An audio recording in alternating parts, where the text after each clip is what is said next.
Coming from Uganda, I am a pastor. I lead a church of over 1,000 members. I am the senior pastor, but 30% of my members are ex-Muslims. I was born a Muslim. I am like a child number 52 from my father's family. My father had many wives, and I'm like number 52 of the children. He had 2 mosques. He was a Muslim revivalist. We can call them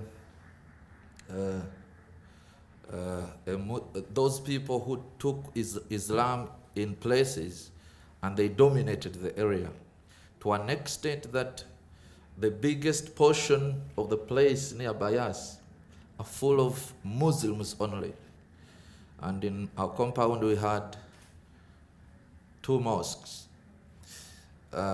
This forum is very important to me because when I was a Muslim, I hated Israel.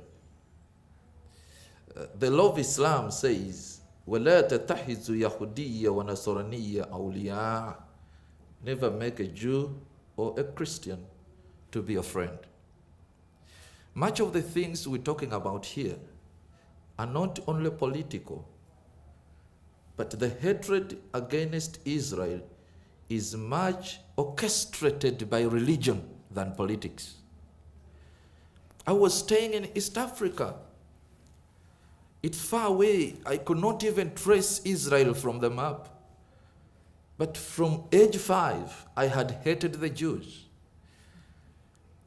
Until one time when I became a Christian, I got converted in 1993. I was a member of a church, but also with some hatred against Israel. I could not believe this thing, that Israel has a right in the church. But one day I went to preach somewhere, powerful preacher, but no love of Israel. I preached in a church of one of the prominent preacher who has done a great work to support Israel. He's called Umar Mulinde in Uganda. When I was preaching in this church, a group of about 15 women called me to preach in their morning prayer devotion. These women are very devoted. They come, they're business workers and others have big offices. But every morning, every day, whether it shines or it rains, they meet for 2 hours to deliberate about Israel and pray for Israel. So they called me when I was there. I heard a lot of things they are talking about, and I was much more touched. And when I went back to read through my Bible, I found God of Israel, God of Israel, God of Israel. And I realized the God I'm talking about identifies himself with the nation of Israel. So I took it upon myself to begin to search more about Israel. I shared with my fellow pastors. I have a network of pastors I'm working with in East Africa. And we said, let's go to the land of Israel. I came to Israel leading a group of pastors. I came through Egypt. I used to know Israel as a racist state. I heard it from the news that Israel is a racist state and they can skin an Arab at a sight. But when I was coming from Egypt, my guide was a Jew and my driver, the driver of the bus, was an Arab. It touched my heart.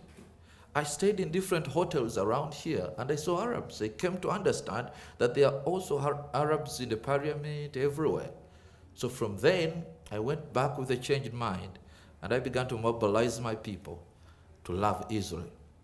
I got a teaching from a wonderful Jewish organization. It's called Jerusalem Online University. Actually, it's an online teaching. From then I got it and I was so much enlightened about the issues going on and the biasness of the media against the nation of Israel. So, ladies and gentlemen, I can say much, but in a few minutes, this is what I can tell you. There are many people who love Israel or who are candidates of being supporters of Israel, but these people are not mobilized.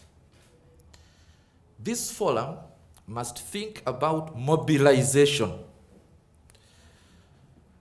We must think about mobilizing people. The people who love Israel are doing it on an individual basis.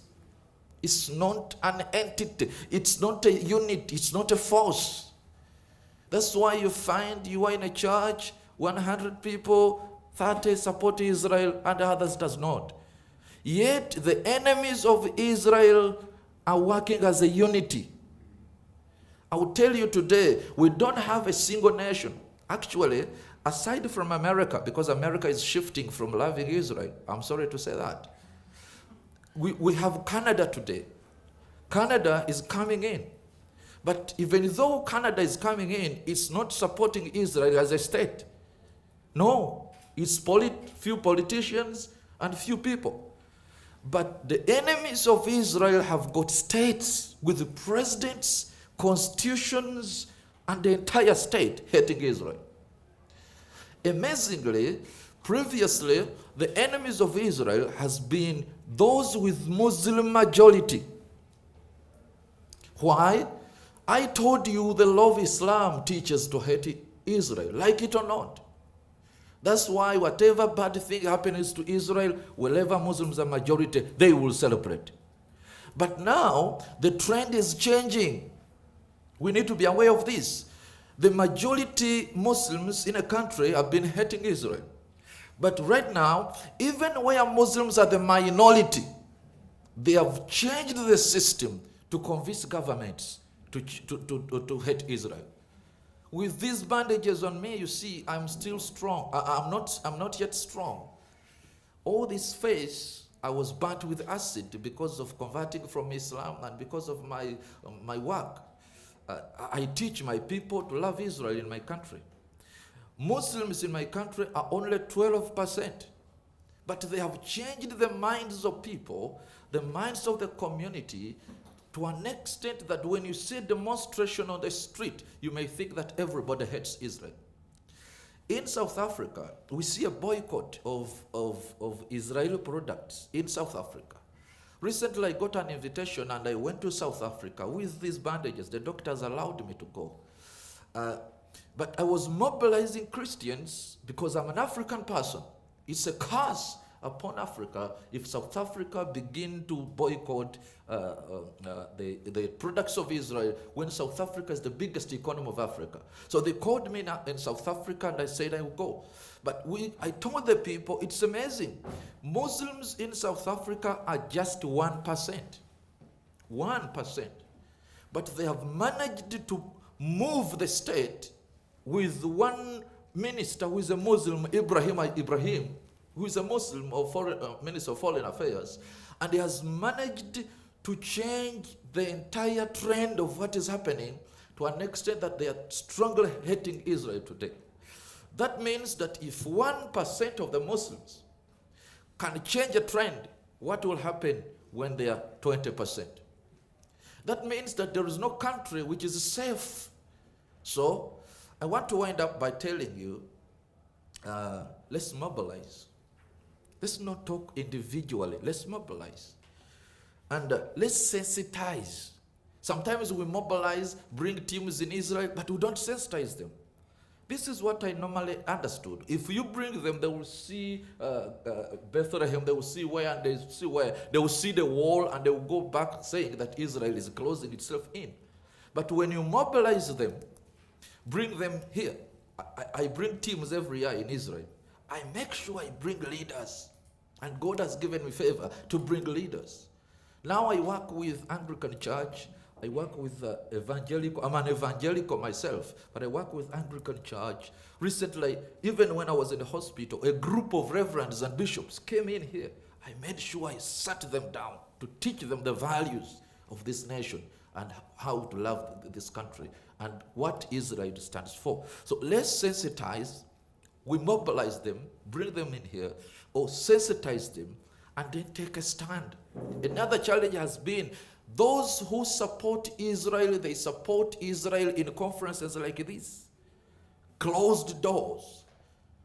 We speak good things about Israel. And when we go in public, we keep quiet.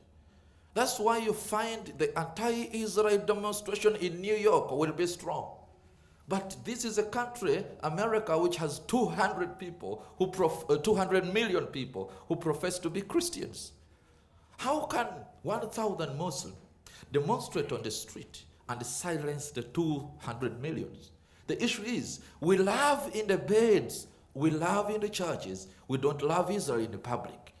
It's a high time that we begin to profess, to confess, to take a public stand against the forces that oppose the existence of Israel. And there are some issues which have been undermining, which are very important. If 100 people begin to march against Israel, you must also mobilize 1,000 to overmatch them. Because people today, in our generation, I'm sorry, I will have to wind up here. Will you allow me to finish with this statement? People today, they go with numbers, not what is written in the book. People go with the numbers. When they see 50 people marching on the street and shouting anti-Israel slogans, and you don't march, the entire world, CNN, BBC, and all these journalists will write, Canadians are opposing Israel. But if the 50 march and the 200 march, they will say those who oppose are 50 and those who support are 200. The majority supports. So we must not keep quiet when there is an opposition. There must be an action, and we must be loud and clear. Ladies and gentlemen, I want to thank you for listening to me. I have a lot I could have said, but what I want to tell you is that my problems and all that I've gone through, I've been here for 10 months. I'm still here. I've undergone 4 surgeries, and I'm about to get more other 4. My testimony, I wrote it in this book with the help of Christian Embassy in Jerusalem.